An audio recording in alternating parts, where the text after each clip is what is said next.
Hello everyone. So, we all remember Dream Theory, right? MatPat's infamous interpretation of FNAF 4? For those of you who don't know, back when FNAF 4 first released, the community had a pretty rough time solving this game due to it being incredibly vague, to say the least.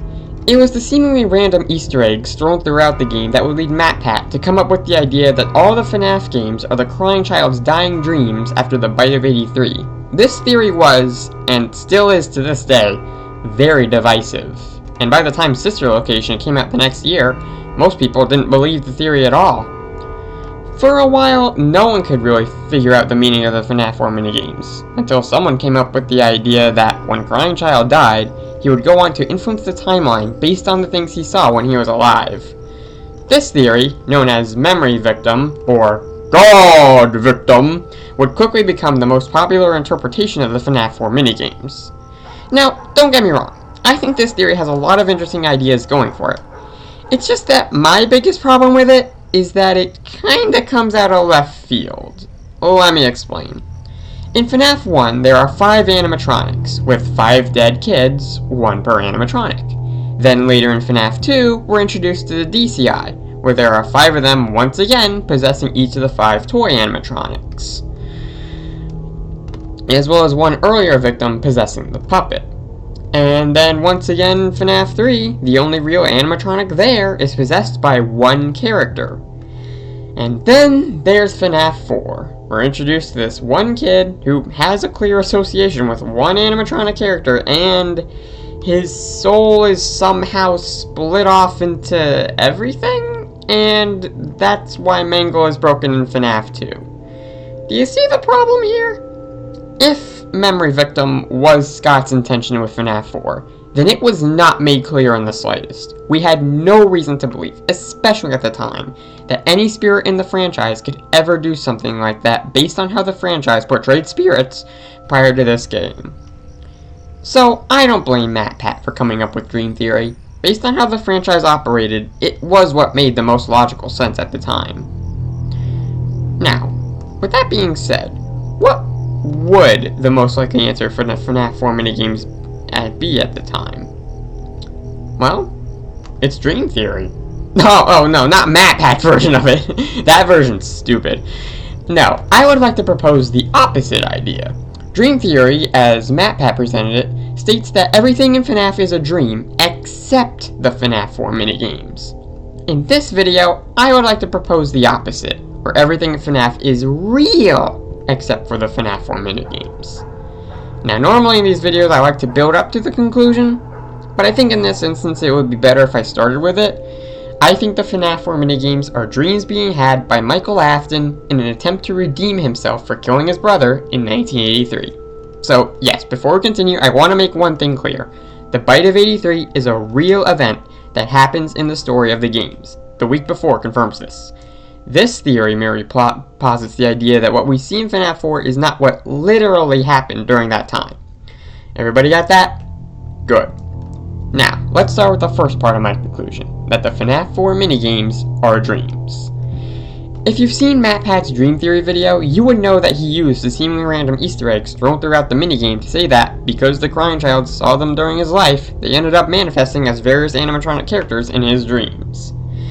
However, you could very easily say the opposite too, that the animatronics that, say, Michael saw during his time working at Freddy's manifested into the Easter eggs in his dreams.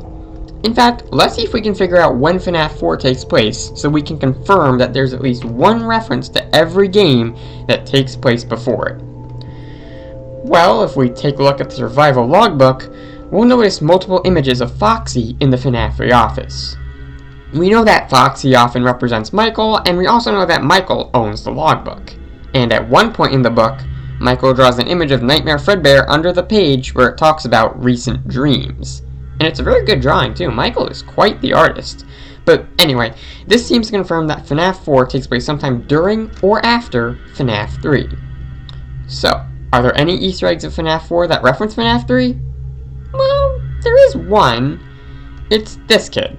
You know, the guy who's like, "This is my plush toy, Spring Bonnie. My dad says he can be a real finger trap." This kid has thrown into a wrench into so many theories about the FNAF 4 minigames, but today, he actually gets to act as evidence. Because there's an entirely separate minigame all about the very plush toy the kid is holding. I believe that Michael's mind reinterpreted Springtrap into this plush gremlin in his nightmares, and then in another dream took all that and made a joke out of the trauma. Okay, so we've proven that FNAF 3 manifested in Michael's dreams. But what about Sister Location? That game also likely happened before FNAF 4 in the timeline. Once again, it all boils down to this one kid. For years, people wondered why this kid looked so much like Circus Baby, and I believe we finally know why. It's because it's how Michael reinterprets Baby in his dreams. Oh, and Nightmare Fredbear's stomach mouth that people took as Elizabeth's first evidence for the longest time? Yeah, that could just be Michael's mind reinterpreting the Fun Times functionality in his nightmares. Okay, so I think we've proven how FNAF 4 minigames can be reinterpreted as dreams. But how do we know they're Michael's specifically? Well, because that's literally the plot of the first FNAF movie. So much of the movie is taken up of scenes where Mike is asleep trying to figure out who kidnapped his brother by dreaming about the event where it happened. And yes, I understand that Mike Schmidt in the movies might not be a parallel to Michael Afton in the games due to there now being a separate Michael Afton in the movies. But for reasons that I won't get into here, because pacing, I am of the belief that Michael in the games was split into two characters in the movies. So, Mike represents Michael. Okay? Okay. So, with that being said, I believe that the same thing happens in the games, where Michael goes back in time through dreams to possibly attempt to prevent some other version of his brother from getting bit by Fredbear. Possibly an attempt to relieve the guilt he feels from the event. But I hear you. If Michael's attempting to prevent the big bite from happening, then why is he scaring his younger brother? Well, it's because this is not Michael. He's actually the Fredbear plush. Think about it for a second. If Michael wants to prevent his brother from dying, then he would likely need to talk to him about it. And he knows that the crying child wouldn't trust his face, so he would naturally use one that he would trust. His best friend. Now, I don't know about you, but the way that the Fredbear plush speaks sometimes, it seems like it knows what's going to happen next. Take, for example, the very first cutscene of the game. The way he says, "What did he do? He locked you in your room," in quick succession always felt very weird to me. And it's not like the crying child can't talk or anything. We see him say, "These are my friends," in the very same minigame. But, if we look at this under the interpretation that the Fredbear plush is Michael from the future, then it comes across as more of it knowing exactly what he would do at the time. Now, while we're on the topic of the Fredbear plush, I did want to discuss its odd behavior, such as turning into a flower and seemingly teleporting at random. This isn't evidence that it's Michael exactly, but it does add to the idea that the minigames are dreams, so maybe Michael's taking advantage of it and seeing what he can do in this dream world. But anyway, moving on from that, I know that this theory does have one huge glaring problem, and it has to do with the survival logbook. On one page, there's a picture of the Fredbear plush with faded text saying, "Does he still talk to you?" It's implied throughout the book that this question is being asked to the crying child. So, this one page debunks my theory. Crying child heard the Fredbear plush speak, which means that all silly shenanigans are real, which means that all the FNAF 4 minigames are real. Right? Well, first of all, this isn't even the Fredbear plush, it's just a Golden Freddy plush, you can tell because of the hat and bow tie. Holy fraud moment. But second of all, who's to say Faded is talking about the plush specifically? I think most people can agree that the Fredbear plush has some kind of voice behind it, whether it be a walkie-talkie or spirit or whatever. I personally think that the plush being here is meant to obscure the actual person being referred to by Faded, who I obviously think is Michael. So, does he still talk to him? Yes, he does. In fact, he's doing it right now. Oh my god, you guys, that was so fire that it literally set the video on fire. Quick, the only way to douse out the flames is to like, subscribe, and hype the video 3 times. Psh. Whew, that was a close one. Well, I guess I may as well continue to debunk your arguments against me. But something that isn't necessarily evidence against me, but is still worth mentioning nonetheless. That being the Sister Location Breaker map. As you can see, there are multiple areas from FNAF 4 on the map. those being the bedroom, plush trap hallway, and the minigame area. Now, you could argue that this means the minigames are real to an extent, but I still interpret this as Scott wanting us to associate the FNAF 4 minigames with the other dream sections from FNAF 4. My guess is that if Michael went through the sister location experiment chambers, which I believe he did, then this is William Afton experimenting with direct trauma rather than fear in general. But now, there is one more thing to discuss, that being FNAF World. The map of the main area of the game resembles a brain, and the clock ending involves setting up the Happiest Day minigames in FNAF 3. Many interpret this to say that this is one of the spirits going to the trying child's brain and using his memories to set up Happiest Day, so Michael can do what he needs to do in FNAF 3 to set the spirits free. If this is true, then that means my theory is most likely wrong. Now, I'll admit that this did stump me for a bit, but after thinking about it, I think I figured it out. If the spirits are messing with the crying child's brain, then how is it Michael is the one who knows to do Happiest Day? Now, you could argue it's the 0 point field, but remember, the point of this theory is that it's supposed to fit with our knowledge of FNAF at the time of FNAF 4, and we had no way of knowing about the field at the time. Now, I think the much easier answer for this is that FNAF World is representative of one of the spirits telling Michael, through his dreams, to set up Happiest Day so they can be free. As for which one, I think the most likely answer would be Charlie, due to the puppet making a physical appearance in FNAF 3. It's possible she found out about Michael being there and decided to try and help him out. But wait a minute, if the FNAF 4 minigames take place after FNAF 3, then shouldn't Happiest Day have happened already? Well, maybe back when FNAF 3 first came out, but I think that Happiest Day was always meant to be the very final event of the timeline, and kept getting pushed with each new installment.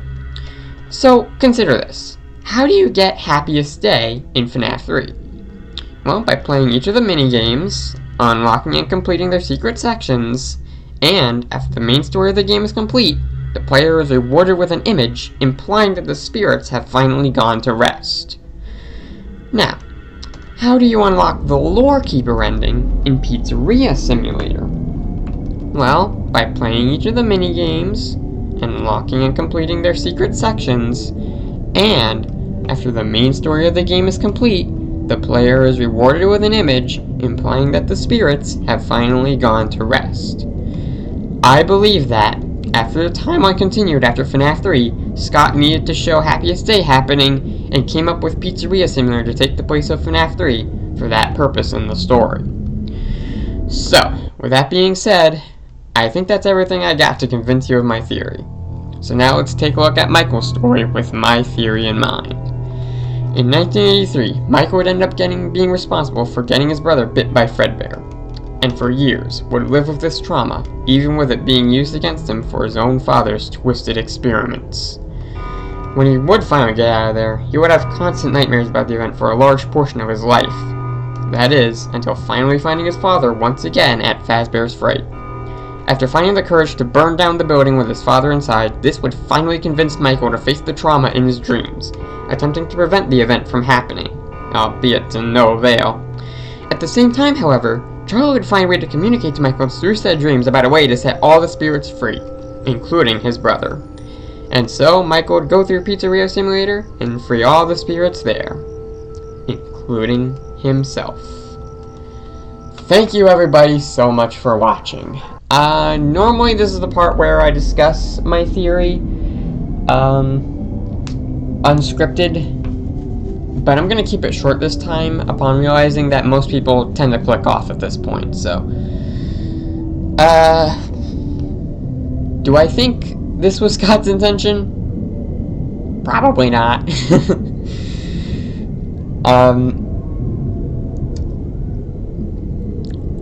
I genuinely think we have no way of really knowing what Scott's true intentions with FNAF 4 and the minigames were at the time. This is like just meant to be like the most realistic likely scenario of that, if Dream Theory, which Dream Theory is obviously not true, so. I'm sure this theory is going to be pretty divisive, just like the actual Dream Theory. I'm definitely going to get a lot of comments against it, to say the least, but still.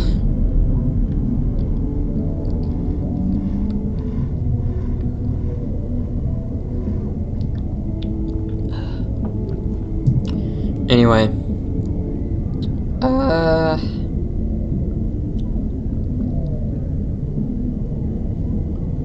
other than that, actual problems with it, I really can't think of much at this point, other than I think we do have enough information now to say that this is most likely not true anymore. But it's still an interesting reinterpretation, I think, nonetheless. So, I don't know, like I said, I want to keep this short, so that's all I really have to say at this point. Thank you everybody for watching. I probably sounded completely insane in this video. I know there's going to be a lot of things you're going to disagree with me on, but hey, that's FNAF theorizing for you, I guess. Sometimes they make a real good banger, sometimes you think you made a banger, but you just sounded completely stupid the whole time. So, yeah, that's all I got at this point, for real this time. Thank you everybody for watching. If you like this video, you know what to do, and I'll see you guys in the next one. Bye-bye!